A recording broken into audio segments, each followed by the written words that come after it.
ॐ श्रीगणेशाय नमः।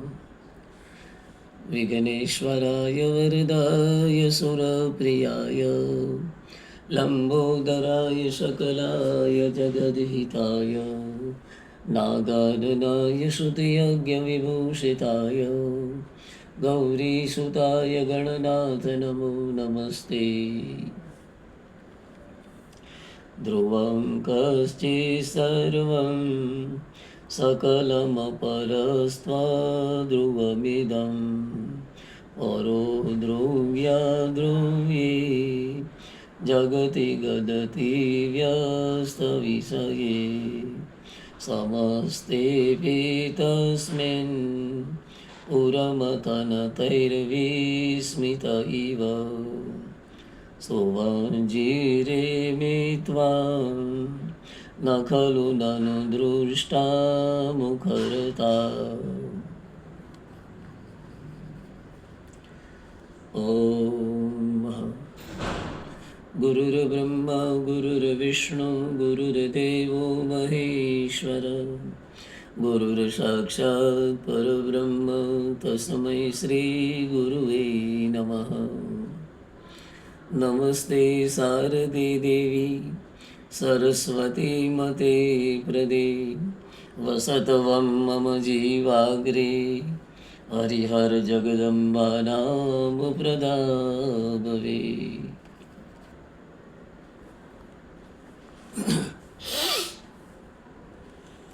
દર્શક મિત્રો, જય શ્રી કૃષ્ણ. ઓમ નમઃ શિવાય. હર હર મહાદેવ.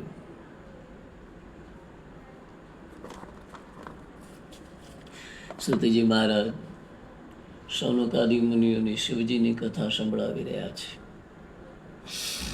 આ બાજુ સુતજી કહેવા લાગ્યા કે હે મહામુનિઓ, પાર્વતીજીએ પોતાનું તપ વધુ જલદ ઉગ્ર બનાવ્યું. તેમના પ્રભાવથી સમગ્ર જગત તપવા લાગ્યું.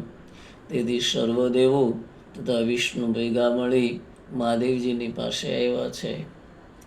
તેમની સ્તુતિ કરી પાર્વતીના પાણી ગ્રહણ માટે કૃપા કરવા વિનંતી કરવા લાગ્યા છે, જેથી તેમનો પુત્ર તારકાસુરને મારી સર્વને સુખી કરે. શિવજીએ દેવોને તારકાસુરના ત્રાસમાંથી મુક્ત કરવા માટે પુત્રની ઉત્પત્તિ અર્થે પાર્વતીજીની સાથે વિવાહ કરવા માટેની સંમતિ આપી છે. ત્યાર પછી સદાશિવે પાર્વતીના તપની પરીક્ષા કરવા માટે સપ્તઋષિઓનું સ્મરણ કર્યું, એટલે તેઓ હાજર થયા છે. શિવજીએ તેમને ગૌરી શિખર ઉપર પાર્વતીની કસોટી કરવા જવાનું કહ્યું. શિવજીની આજ્ઞા મેળવી મુનિઓ ગૌરી શિખર ઉપર આવ્યા છે. તેમણે દેવી શિવાને તપ કરતા જોઈ નમસ્કાર કર્યા છે.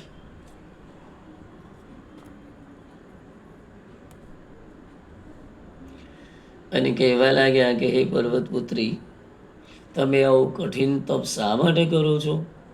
તમે શું ફળની ઝંખના કરી રહ્યા છો? પાર્વતીજી કહેવા લાગ્યા, હે વંદનીય મુનિઓ, હું નારદજીની આજ્ઞાથી શિવજીને પતિ તરીકે પામવા માટે આવું કઠિન તપ કરી રહી છું. સપ્ત ઋષિઓ કહેવા લાગ્યા, નારદજીની વાત માનીને તેમ કરવાથી તમને ઈષ્ટ પ્રાપ્ત થવાને બદલે નુકસાન થશે. એ તો નારદ છે, તમને ખબર નથી? એ તો જૂઠા બોલો છે. અરે પારકાની ચિંતા કરનાર છે તેણે અગાઉ ચિત્રકેતુ નામે વિદ્યાધરને ઉપદેશ આપ્યો અને તેના ઘરને છિન્ન ભિન્ન કરાવી દીધા હતા. તમે તેના ઉપદેશથી મૂર્ખ બન્યા છો. અતિ ઉગ્ર નિર્વિકાર ભૂતનાથ જેવા વસ્ત્ર વિનાના અને ઘર બાર વિનાના શિવજીએ સતીનો પણ ત્યાગ કર્યો હતો. તમે તપ છોડી દો અને પાછા ઘરે ચાલ્યા જાઓ. વિષ્ણુ જેવા ગુણ સંપન્ન દેવ સાથે વિવાહ કરી લો તો તમારું જીવન સુધરી જશે. સાતે મુનિઓના વચન સાંભળી પાર્વતીજી કહેવા લાગ્યા, મારું તપ તો અલગ છે. દેવર્ષિ નારદજીના વચન મારા માટે હિતકારી છે. ગુરુ કૃપાથી હું શિવજીને સત્ય સ્વરૂપે જાણું છું. કદાચ શિવજી મારી સાથે વિવાહ નહીં કરે તો હું સર્વદા અવિવાહિત રહીશ. સૂરજ પશ્ચિમમાં ઉગે પણ મારી હઠ છૂટશે નહીં. સપ્ત ઋષિઓ મહાદેવજીની પાસે આવ્યા અને પાર્વતીજીની અડગતાની વાત કરી. શિવજીએ જાતે દેવી પાર્વતીજીના તપની કસોટી કરવાનો વિચાર કર્યો છે.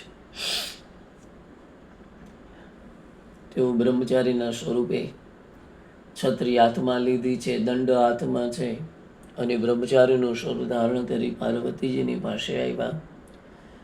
પાર્વતીજીએ તેજસ્વી બ્રાહ્મણનું સ્વાગત કર્યું. બ્રાહ્મણે પૂછ્યું કે હે દેવી, તમે આ સુમશામ વનની અંદર કોનું તપ કરી રહ્યા છો? પાર્વતીજી કહેવા લાગ્યા, હે બ્રાહ્મણ, હું હિમાલયની દીકરી પાર્વતી શંકરને પતિ તરીકે પ્રાપ્ત કરવા માટે આ વનની અંદર તપ કરી રહી છું. હું અગાઉના જન્મમાં દક્ષની પુત્રી સતી હતી. મારા પતિદેવ શિવજી હતા, પરંતુ મારા પિતાએ મારા પતિની નિંદા કરી, તેથી મેં યોગ વડે દેહનો ત્યાગ કર્યો. આ જન્મમાં હું શિવજી મને મળે એટલા માટે હું તપ કરવા માટે તપ કરી રહી છું.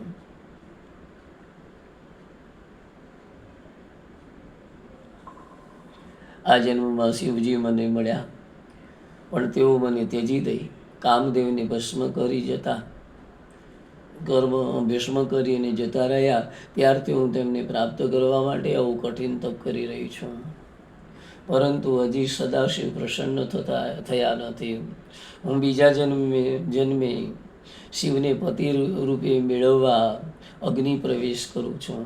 આમ કહી પાર્વતી અગ્નિ પ્રવેશ મેળવવા માટે સાબદા થયા, પરંતુ બ્રાહ્મણના પ્રભાવથી પ્રગટ થયેલું અગ્નિ એકદમ શીતળ થઈ ગયો છે. ત્યારે બ્રાહ્મણે હસતા હસતા કહેવા માંડ્યું કે કઠોર તપ અને અગ્નિ પ્રવેશ કરવા છતાં તારું શરીર બળ્યું નહીં. તમે જેમને પ્રાપ્ત કરવા માગો છો ને, તે શિવ ભસ્મથી લેપાયેલા છે. મોટી જટા ધારણ કરે છે, બેડોળ એમના નેત્ર છે, બિહામણું સ્વરૂપ છે, ગળામાં નાગને વીંટાળેલા છે, હાથમાં ડમરું વગાડે છે, અરે નંદીનું વાહન છે.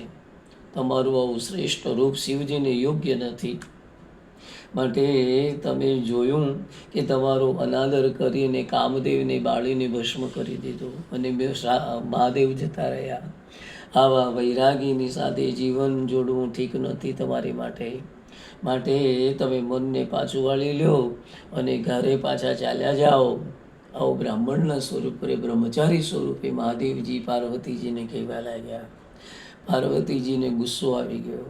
તમે બ્રહ્મચારીના સ્વરૂપે અહીં આવી મને ઊંધું બધું સમજાવી રહ્યા છો, કહી રહ્યા છો. શંકરના સ્વરૂપને હું સારી રીતે જાણું છું. તમે અહીંથી ચાલ્યા જાઓ, નહીંતર શિવજીની નિંદા કરનારને હું જીવતો રહેવા દઈશ નહીં. શિવજી તો નિર્ગુણ અને બ્રહ્મ છે. તેમનું ભજન કરવાથી નિર્ભયતા પ્રાપ્ત થાય છે. શિવજી મહાન દેવ છે. તેમના સ્મરણ કરવાથી સર્વનું કલ્યાણ થઈ જાય છે. હું સાત્વિક દ્રષ્ટિથી વિચાર કરી અને શિવજીને મેળવવા માટે તપ કરી રહી છું. આમ કહી પાર્વતીજીએ બ્રાહ્મણને શિવની નિંદા કરતા અટકાવવા પોતાની સખી વિજયાને કહેવા માંડ્યું, આ બ્રાહ્મણને કયો અહીંથી ચાલ્યા જાય, મહાદેવની નિંદા કરે છે. કારણ કે શિવનિંદા સાંભળનારને પણ પાપ લાગે છે. તેથી આપણે આ જગ્યા છોડીને બીજી જગ્યાએ ચાલ્યા છીએ. તેમ કંઈ ઊભા થયા ત્યારે બ્રહ્મચારી સ્વરૂપમાંથી શિવજી પ્રગટ થયા છે. પાર્વતીજીનો હાથ પકડી લીધો. પાર્વતીજી તેમને જોઈ આશ્ચર્યચકિત બની ગયા. તેમના શરીરમાં રોમાંચ પ્રસરી ગયો છે. શિવજી કહેવા લાગ્યા, દેવી, મને ન તમે ઓળખ્યો? તમે મને છોડીને હવે ક્યાં જાઓ છો? હું તમને છોડી શકું એમ નથી. તમે તપ વડે મને વશ કર્યો છે. તમે તો યુગથી મારા સંગીની સહચારી છો. મારા અપરાધ બદલ મને ક્ષમા કરો. મેં લોકલીલા મુજબ આપની અનેકવિધ કસોટી કરી છે, તે બદલ મને માફ કરી દો, ક્ષમા આપો. પાર્વતીજી હાથ જોડીને પ્રણામ કર્યા. કહેવા લાગ્યા, હે ઈશ્વર, આપ શ્રી પ્રસન્ન થયા હોય તો મને પત્ની તરીકે મારો સ્વીકાર કરો. હાલ તો હું મારા પિતાજીના ઘરે જઈશ. આપ શ્રી મારા પિતાશ્રી પાસે આવો અને વિધિ સહિત મારી સાથે લગ્ન કરી અને મને તમે પત્ની બનાવો. આવી મારી ઈચ્છા છે. મહાદેવજી પાર્વતીના મધુર વચનો સાંભળી ખુશ થઈ ગયા. મહાદેવજી હસવા લાગ્યા. દેવી, તમે બહુ મારી માટે તપ કર્યું છે. આજે બહુ ખુશ થઈ ગયો છું. જાઓ, તમારી જે ઈચ્છા છે એ પ્રમાણે હું વાસ્તે ગાસ્તે તમારા ઘરે આવીશ અને હું તમને લગ્ન વિધિથી શાસ્ત્રોક્ત વિધિ પ્રમાણે આપણા લગ્ન કરીશું. હે દેવી, હું નિર્વિકાર તથા નિસ્પૃહ હોવા છતાં આજે ભક્તાદિનું થઈ દેહ ધારણ કર્યો છે. જો હું ભિક્ષુક બની તમારા પિતાશ્રી પાસે મને આપો એવી માંગણી કરું તો મારું ગૌરવ જળવાશે નહીં. છતાં તમારી આજ્ઞાથી મર્યાદામાં રહી હું તમારા પિતાજીની પાસે તમારી માંગણી જરૂર કરીશ. શિવજીના મધુર વચનો સાંભળી દેવી પાર્વતીજીએ તેમને શ્રદ્ધાથી આંખો બંધ કરી અને પ્રણામ કર્યા છે. પ્રભુએ કહ્યું, તથાસ્તુ. ભગવાન અંતર ધ્યાન થઈ ગયા. પાર્વતીજી ખુશ થઈ ગયા છે.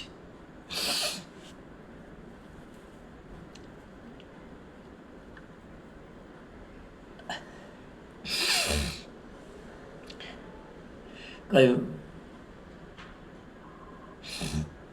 પાર્વતીજી ખુશ થઈ ગયા. અરખાતા પિતાજીના ઘર તરફ જવા નીકળ્યા છે. પાર્વતી તપ સાર્થક કરીને આવી રહ્યા છે. આ સમાચાર મળતા હિમાલયે તેમના સામૈયા કર્યા છે. વાસ્તે ગાસ્તે ઘરે લઈ આવ્યા છે. સગા સંબંધીઓ, સ્નેહી મિત્રો, પુરોહિતો, નગરજનોએ તેમનું ભવ્ય સ્વાગત કર્યું છે. જેમ કોઈ ચારધામની યાત્રા કરીને નગરમાં પાછા આવે અને એનું સ્વાગત થાય, સામૈયા થાય, એમ પાર્વતીજીના સામૈયા થયા છે. સખી આજની ઘડી તે રળિયામણી, દેવી પાર્વતી તપ કરીને આવ્યાની વધામણી જીરે, વધામણી જીરે, આજની ઘડી તે રળિયામણી. હિમાલય પાર્વતીના આગમનની ખુશીમાં મોટો ઉત્સવ મનાવ્યો છે. ઉત્સવના સમયે ભગવાન શિવજી આજે નટનું સ્વરૂપ ધારણ કરી આવ્યા છે.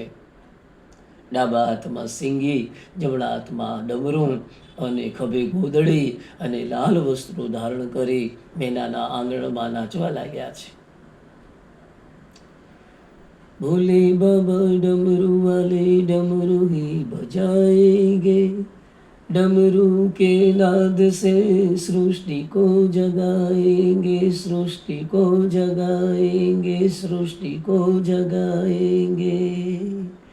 मेरे भोले बाबा के हाथ में डमरू, डमरू को देख के मदारी मत समझो, मेरे भोले बाबा को अनाड़ी मत समझो, मेरे भोले बाबा को अनाड़ी मत समझो, अनाड़ी मत समझो, खिलाड़ी मत समझो, मेरे भोले बाबा को अनाड़ी मत समझो, मेरे भोले बाबा को अनाड़ी मत समझो. મહાદેવજી નાચવા લાગ્યા છે નટ બનીને.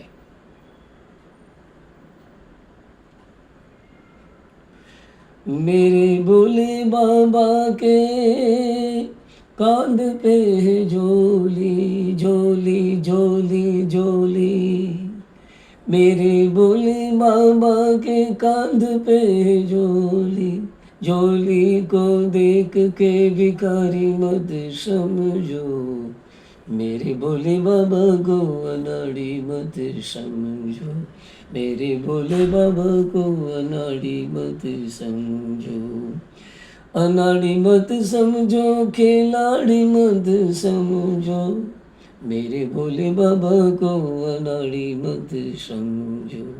મહાદેવજી હિમાલયના આંગણામાં બેનાની સામે નાચવા લાગ્યા છે. ડમ ડમ ડમ ડમ ડબરું વાગી રહ્યું છે. પાર્વતીજીની માંગણી કરી. નટનું નૃત્ય જોઈ હિમાલય પ્રસન્ન થઈ ગયો. મેના ખુશ થઈ ગયા. કહેવા લાગ્યા, બોલો બોલો, તમને શું ઇનામ આપીએ? ત્યારે નટના સ્વરૂપે મહાદેવજી કહેવા લાગ્યા કે જો તારે અમને ઇનામ આપવું જ હોય ને તો તારી દીકરી મને આપ. એટલે હિમાલયને ક્રોધ આવી ગયો, તને માગતા આવડતું નથી, શું માગે છે? મારી વાલી દીકરી તું માગી રહ્યો છે? અરે તારે જે જોઈએ તે માગ, પણ મારી દીકરી તે કેમ માગી દે? એટલે હિમાલય મારવા માટે થઈ ગયો છે તૈયાર. પરંતુ કોઈનાથી મહાદેવજી એક ડગલું પણ ખસી શક્યા નથી. જેમ રાવણના ભર સભાની અંદર અંગદનો પગ રાવણ ઉપાડી ખસેડી નહોતો શક્યો, એમ આજે મહાદેવજી નટ બની અને હિમાલયના આંગણામાં આવીને ઊભા રહી ગયા છે. હિમાલય કહ્યું કે આને ઉપાડીને ફેંકી દો, પરંતુ કોઈ ટસ પણ ખસેડી શક્યા નહીં. હિમાલયને નટની અંદર મહાદેવજીના દર્શન થયા, શંકર ભગવાનના દર્શન થયા. એ જ નટની અંદર ભગવાન વિષ્ણુ ચતુર્ભુજ તરીકે દેખાવા લાગ્યા. એ જ નટના સ્વરૂપની અંદર કનૈયો દેખાવા લાગ્યો. નટમાં અનેક દેવોના સ્વરૂપો મહાદેવજીએ પોતાના નટના સ્વરૂપની અંદર હિમાલયને બતાવ્યા છે. અંતે તેમણે રુદ્ર સ્વરૂપ દેખાડ્યું. છતાં માયાથી મોહિત થયેલા હિમાલયે તેમની માંગણીનો સ્વીકાર ન કરતા શિવજી ત્યાંથી અદૃશ્ય થઈ ગયા. અંતે હિમાલય મેનાને ખબર પડી કે શિવજી નટ સ્વરૂપે આવી અને આપણને છેતરીને ચાલ્યા ગયા છે. તેમની શિવ તરફની ભક્તિ વધુ પ્રગાઢ બનતા બધા દેવો ચિત્તમાં ઓમ નમો ભગવતે મહારુદ્રાય નમઃ.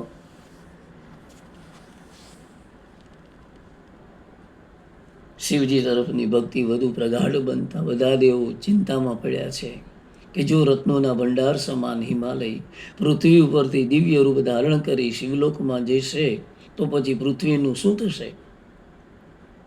પૃથ્વીનું કોઈ માન નહીં રહે. બધા દેવો ગુરુ બૃહસ્પતિ પાસે આવ્યા છે. હિમાલયને શિવજી વિરુદ્ધ ભરમાવવાનું કહ્યું, પરંતુ ગુરુએ આ કામ માટે તેમને બ્રહ્માજી પાસે મોકલ્યા છે. બ્રહ્માએ તેમને શિવનિંદા કરવા પોતે સક્ષમ નથી એમ કહ્યું. તેમણે દેવોને ખુદ શિવજી પાસે મોકલ્યા છે. બધા દેવો શિવજી પાસે આવી સગળો વૃત્તાંત કહી જણાવ્યું. શિવજીએ તેમની વાત માન્ય રાખી. ત્યારબાદ શિવજી એક શ્રેષ્ઠ બ્રાહ્મણનો વેશ ધારણ કરી હિમાલયને ત્યાં આગળ ગયા છે. કહેવા માંડ્યું કે હે હું તો વૈષ્ણવ બ્રાહ્મણ છું, વળી જ્યોતિષ શાસ્ત્ર સારું જાણું છું. મેં જાણ્યું છું કે તું તારી સુલક્ષણા સુકુમાર કન્યાને શિવજી સાથે પરણાવવા માટે તૈયાર થયો છે, પરંતુ તને ખ્યાલ છે તારો પસંદ કરેલો જમાય તો ગુણ વિનાનો છે ને એક ગુણ નથી. વળી ઘર તો છે નહીં, વસ્ત્ર વિનાનું છે, વેદમાર્ગનો ત્યાગ કરવા વાળો છે, કદરૂપો છે, વૈરાગી છે, તે સ્વભાવે બહુ ક્રોધી છે, વળી ભિખારી જેવો છે. આવાની તારી દીકરી તું પરણાવીશ તો લોકોમાં તારી હાંસી થશે હિમાલય, લોકો તારી નિંદા કરશે. આ વચન સાંભળી મેનાનું મન ઘણું ચલિત થઈ ગયું. તે પોતાની દીકરી શિવને પરણાવવા નારાજ થઈ ગઈ. બીજી બાજુ સદાશિવે કૈલાશ ઉપર જઈ સપ્તઋષિઓનું સ્મરણ કરતા તેઓ હાજર થયા. શિવજીએ તેમને કહ્યું કે દેવોનું કાર્ય કરવા માટે હું પાર્વતી સાથે પરણવા માટે તૈયાર છું. વળી આ માટે પાર્વતીએ પણ ઘણું કઠિન તપ કર્યું છે. તેના માતા પિતા પણ મારી સાથે પાર્વતીને પરણાવવા તૈયાર થયા છે, પરંતુ દેવોની પ્રાર્થનાથી મેં બ્રાહ્મણનું રૂપ ધારણ કરી તેમની સમક્ષ મેં પોતે મારા મોઢે નિંદા કરી છે. તેથી તેઓ ઉદ્વેગ પામ્યા છે. તો ત્યાં જઈને તમે એને સમજાવો અને જલ્દીથી જલ્દી અમારા લગ્ન નક્કી થઈ જાય એવી તમે વાત કરો. આવું મહાદેવજીએ સપ્ત ઋષિઓને કહ્યું છે. ઉમાપતિ મહાદેવ કી જય. ઓમ નમો ભગવતે મહારુદ્રાય નમઃ. આજે સૌને જય શ્રી કૃષ્ણ, કાલે વેલા આવજો. આજે સૌને હર હર મહાદેવ, ઓમ નમઃ શિવાય, કાલે વેલા આવજો. શિવજીની કથા સાંભળવા આવે તેને લાવજો. ઓમ નમો ભગવતે મહારુદ્રાય નમઃ. હે ભોળાનાથ, એ શિવ અને પાર્વતી, આપ પૂરા પરિવાર સાથે સારા જગતનું, સમગ્ર જગતનું કલ્યાણ કરો, સર્વ જીવોનું હિત થાય એવી કૃપા દૃષ્ટિ કરો. મહાપતિ મહાદેવ કી જય. ઓમ નમઃ પાર્વતી પતય. હર હર મહાદેવ હર. ઓમ શાંતિ શાંતિ શાંતિ સુશાંતિર્ભવતુ. સર્વારિષ્ટ શાંતિર્ભવતુ. હે પ્રભુ, અનેક વિપત્તિઓમાંથી અમારું સર્વનું રક્ષણ કરો, કલ્યાણ કરો.